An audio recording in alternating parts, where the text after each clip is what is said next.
تمہاری دلیل اگر وزندار ہو تو بھی اسے حوصلہ اور سنجیدگی کے ساتھ ثابت کرو، یہ نہیں کہ دوسرے کو غلط نقطہ پر چلتے دیکھ کر کے قہر میں آ جاؤ۔ جس نے خاموشی اختیار کی گویا اس نے اپنی زندگی بڑھائی۔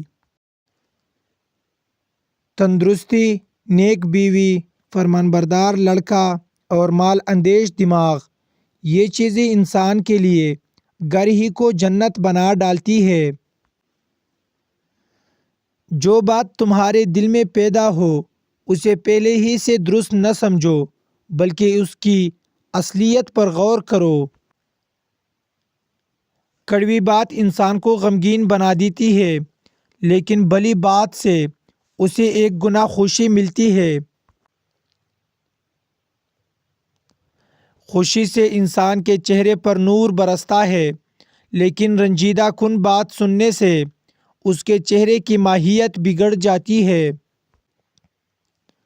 بنی ہوئی راہ پر چلنے والے سبھی ہوتے ہیں مگر دوسروں کے لیے راستہ صاف کرنے والے دنیا میں بہت کم ہوتے ہیں۔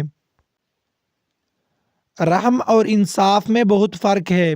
جہاں رحم ہے وہاں انصاف نہیں ہوگا اور جہاں انصاف ہے وہاں رحم کی کوئی حقیقت نہیں ہوگی۔ بیوقوف وہ ہے جو اپنے عیبوں پر نظر نہیں دوڑاتا اور کسی کی بات نہیں مانتا اور نہ نصیحت پر عمل کرتا ہے۔ عقل مند وہ ہے جو اچھی صحبت میں بیٹھے، بری بات زبان سے نہ نکالے اور میانہ روی اختیار کرے۔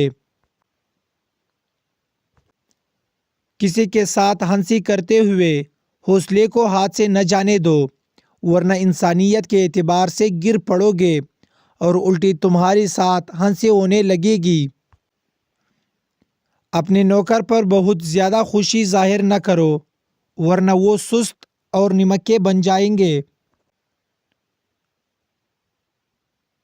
محنتی اور جفاکش آدمی کی نیند میٹھی ہوتی ہے خواہ وہ کم کھائے یا زیادہ، لیکن مال کی زیادتی اسے کبھی آرام سے نہ سونے دے گی۔ کھانا کھانے سے قبل صرف 2 کام کر لیا کرو، کبھی بیمار نہیں ہوگے۔ اول بسم اللہ پڑھ لیا کرے، دوم آدھا گلاس پانی پی لیا کرے۔ دنیا میں کامیاب ہونا چاہتے ہو تو اپنی قوت، اپنے حوصلہ اور اپنی روحانی طاقت پر ہی منحصر رہنا۔